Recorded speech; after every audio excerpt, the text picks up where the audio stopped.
Welcome to my YouTube channel concept Masti पे आप सभी दोस्तों का स्वागत है। तो मैं आपको इंडियन जीके और जीएस के विषय में जो काफ़ी इम्पोर्टेंट हैं आपके बीच लेके आया हूं। तो मैं आपसे रिक्वेस्ट करता हूं कि शुरू से लास्ट तक वीडियो को ज़रूर देखें और भरपूर लाभ उठाएं। अगर आपको वीडियो अच्छा लगता है तो लाइक शेयर सब्सक्राइब ज़रूर करें, क्योंकि इसमें मेहनत लगती है। तो आप लोग हमारा सपोर्ट करेंगे तो इससे भी बेहतर वीडियो आपके लिए लेके आऊँगा। सारी चीज़ें, बायोलॉजी हो गया, केमिस्ट्री हो गया, फिजिक्स हो गया, मैथ हो गया, साइंस के अलावा और भी जनरल नॉलेज की चीज़ें, करंट अफेयर्स की चीज़ें आप सभी लोगों के बीच में लेके आऊँगा। तो आपका सपोर्ट ज़रूर चाहिए, तो लाइक शेयर सब्सक्राइब ज़रूर कीजिएगा। तो बिना टाइम वेस्ट किए लेके चलते हैं आपको। पहला क्वेश्चन आपका ये है कि भारत का राष्ट्रीय पशु कौन सा है? क्या राष्ट्रीय पशु कौन सा है? तो भारत का राष्ट्रीय पशु कौन सा है? आपका बाघ। कौन सा है?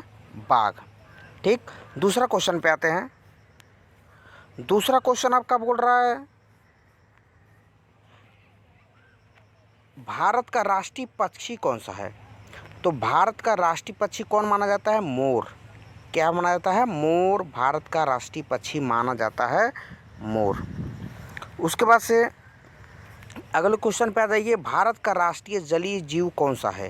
भारत का राष्ट्रीय जलीय जीव, ध्यान दीजिएगा, जलीय मतलब हो गया जल में रहने वाला। जलीय जीव कौन सा है? गंगा डॉल्फिन। वह डॉल्फिन जो गंगा नदी में पाई जाती है वो उसी को कहा जाता है। तो ये आपका कौन सा? भारत का राष्ट्रीय जलीय जीव गंगा डॉल्फिन को कहा जाता है। तो ये ऑप्शन करेक्ट है, सही है। उसके बाद से अगले क्वेश्चन पे आते हैं। अगला क्वेश्चन आपका ये है, भारत का राष्ट्रीय फल कौन सा है? भारत का राष्ट्रीय फल कौन सा है? तो भारत का राष्ट्रीय फल कौन सा है? तो राष्ट्रीय फल आप ध्यान पे करते हैं, आम है। क्या है? आम।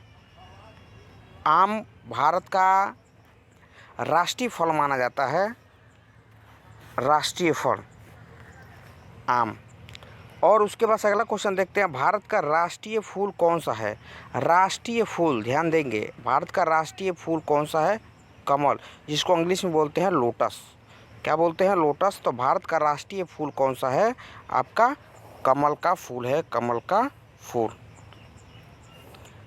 अगले क्वेश्चन पे आते हैं, भारत का राष्ट्रीय पेड़ कौन सा है?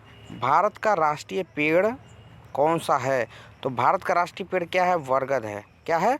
बरगद। बरगद राष्ट्रीय पेड़ माना जाता है भारत का। ठीक। अगले क्वेश्चन पे आते हैं आपका, भारत का राष्ट्रीय खेल कौन सा है? भारत का राष्ट्रीय खेल हॉकी माना जाता है। क्या है? हॉकी। हॉकी भारत का राष्ट्रीय खेल माना जाता है, राष्ट्रीय खेल है। लेकिन इंडिया में सबसे ज़्यादा तवज्जो, जो सबसे ज़्यादा इम्पोर्टेंट भारत में दी जाती है वो क्रिकेट को दी जाती है।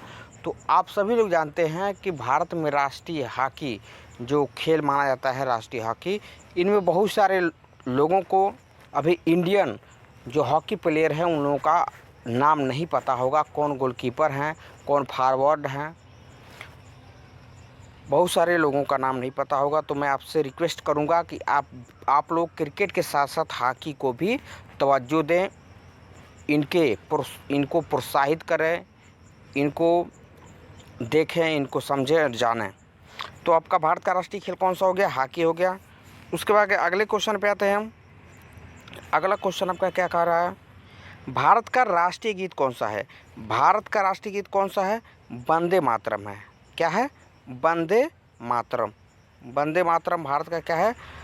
राष्ट्रीय गीत है, वंदे मातरम। ठीक।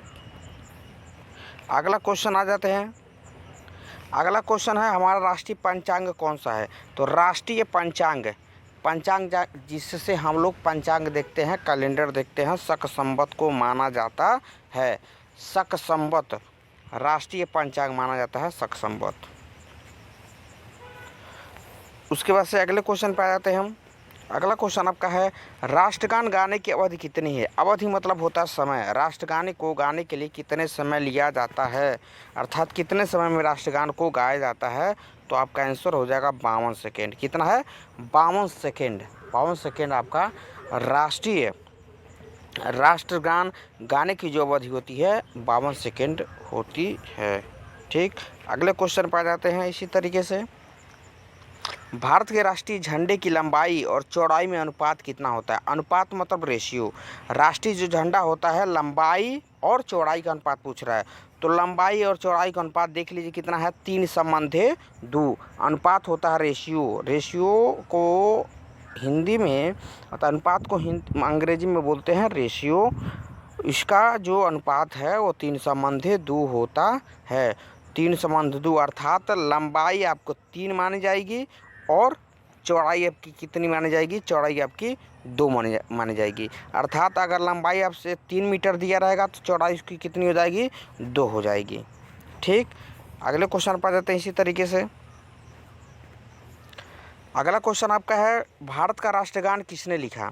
अर्थात भारत का जो राष्ट्रगान है, भारत का राष्ट्रगान, ठीक, RN टैगोर, अर्थात इसका फुल फॉर्म हो जाएगा रविंद्रनाथ टैगोर। किसने लिखा भारत का राष्ट्रगान? रविंद्रनाथ टैगोर ने लिखा है। अगले क्वेश्चन पर आ जाते हैं। भारत का राष्ट्रगीत किसने लिखा है? देखिए, इसके पहले था राष्ट्रगान, अब क्या है? राष्ट्रगीत। क्या है? राष्ट्रगीत।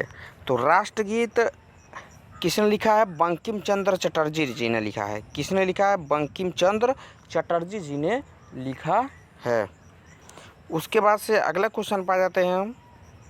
अगला क्वेश्चन आपका है, दिल्ली भारत की राजधानी कब बनी? अर्थात भारत की राजधानी दिल्ली कब बनी? सन 1911 में भारत की राजधानी दिल्ली स्थापित की गई, अर्थात 1911 में बनी। अगले क्वेश्चन पर आ जाते हैं। सबसे चमकीला ग्रह कौन सा है? चमकीला ग्रह, ध्यान दीजिएगा, सबसे चमकीला ग्रह कौन सा है? शुक्र। शुक्र को माना जाता है चमकीला ग्रह। सबसे चमकीला ग्रह कौन सा है? शुक्र। ध्यान दीजिएगा, शुक्र को चमकीला ग्रह कहा जाता है। उसके बाद अगला क्वेश्चन, भारत में सबसे पहले सूर्य किस राज्य में निकलता है? अर्थात जब दिन की शुरुआत होती है तो सबसे पहले सूर्य कहाँ दिखाई देता है? अरुणाचल प्रदेश में। अरुणाचल प्रदेश इसलिए है क्योंकि ये सबसे भारत का सबसे पूर्व में यही प्रदेश है, अरुणाचल प्रदेश, तो इसलिए यहाँ पे सूर्य सबसे पहले निकलता है। उसके बाद से अगला क्वेश्चन आ जाते हैं। अगले क्वेश्चन को देखते हैं क्या है। अगला क्वेश्चन आपसे बोल रहा है कि भारत की मुख्य भूमि का दक्षिणतम किनारा कौन सा है? अर्थात भारत के सबसे दक्षिण पॉइंट में, सबसे लास्ट जो दक्षिण में आपका है वो क्या है? आपका कन्याकुमारी है। कन्याकुमारी एक जगह का नाम है जो तमिलनाडु में सबसे लास्ट छोर पे पड़ता है, तो उसी को भारत के मुख्य भूमि का दक्षिणतम किनारा बोला जाता है, कन्याकुमारी। और उसके बाद से सबसे अगर उत्तर में बोलेंगे तो जम्मू एंड कश्मीर आ जाता है। जम्मू एंड कश्मीर का एक जगह है, नाम नहीं पता इसमें, अगले वीडियो में बता दूंगा आपको ज़रूर कि जम्मू कश्मीर जो उत्तरी का सबसे मतलब वो कौन सा स्थान है, दक्षिण का तो आपने यहाँ पे देखा कन्याकुमारी। और पूर्वी में जो आपका आता है, अभी इसके पहले आपने देखा अरुणाचल प्रदेश, और इधर पश्चिम में आपका एक तरीके से मुंबई होता है सबसे लास्ट, तो मुंबई आप देख सकते हैं। अगला क्वेश्चन पर आ जाते हैं। अगला क्वेश्चन आपसे क्या कह रहा है? अगला क्वेश्चन आपसे बोल रहा है कि पंजाबी भाषा की लिपि कौन सी है? पंजाबी भाषा की लिपि कौन सी है? तो वो गुरुमुखी होती है। कौन सी होती है? पंजाबी भाषा की लिपि कौन सी होती है? गुरुमुखी। ठीक, अगले क्वेश्चन पर आ जाते हैं। इसी तरीके से भारत का प्रथम गवर्नर जनरल कौन था? भारत का प्रथम गवर्नर जनरल कौन था? विलियम बेंटिक था। कौन था? विलियम बेंटिक भारत का प्रथम गवर्नर जनरल था। कौन था? विलियम बेंटिक भारत का प्रथम गवर्नर जनरल था। अगला क्वेश्चन पर इसी तरीके से आ जाते हैं। अगला क्वेश्चन क्या बोल रहा है? भगवान बुद्ध को ज्ञान की प्राप्ति कहाँ हुई? भगवान बुद्ध को ज्ञान की प्राप्ति कहाँ हो गई? बोधगया जो बिहार में है स्थान, वहाँ पे बोधगया बिहार में भगवान बुद्ध को ज्ञान की प्राप्ति हुई थी। और प्रथम उपदेश भगवान बुद्ध ने प्रथम उपदेश उत्तर प्रदेश का एक सारनाथ जगह है जो वाराणसी में पाया जाता है।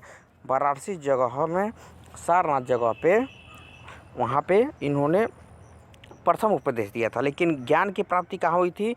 बोध गया जो है कहाँ पे है? बिहार में है। वहाँ पे इनको ज्ञान की प्राप्ति हुई थी महात्मा बुद्ध को, अर्थात भगवान बुद्ध को। अगले क्वेश्चन पर आ जाते हैं हम। अगला क्वेश्चन क्या बोल रहा है? आर्य समाज की स्थापना किसने की? तो आप जानते हैं आर्य समाज की स्थापना स्वामी दयानंद ने की। स्वामी दयानंद सरस्वती, स्वामी दयानंद ने की। आर्य समाज की स्थापना किसने की? स्वामी दयानंद ने आर्य समाज की स्थापना की।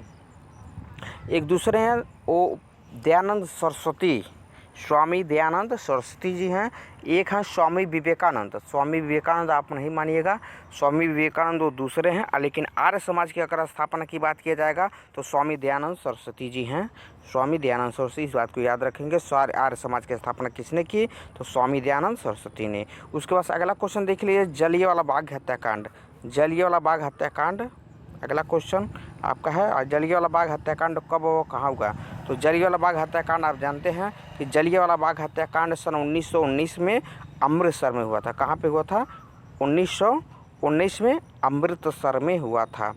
तो इस तरीके से ये बहुत सारे इंपॉर्टेंट क्वेश्चन हैं। तो अगर आपको वीडियो अच्छा लगा हो तो ज़रूर लाइक कीजिएगा और उसके बाद से शेयर सब्सक्राइब ज़रूर कीजिए, अपन दोस्तों को शेयर कीजिए। और पूरा वीडियो देखने के लिए आप सभी का धन्यवाद।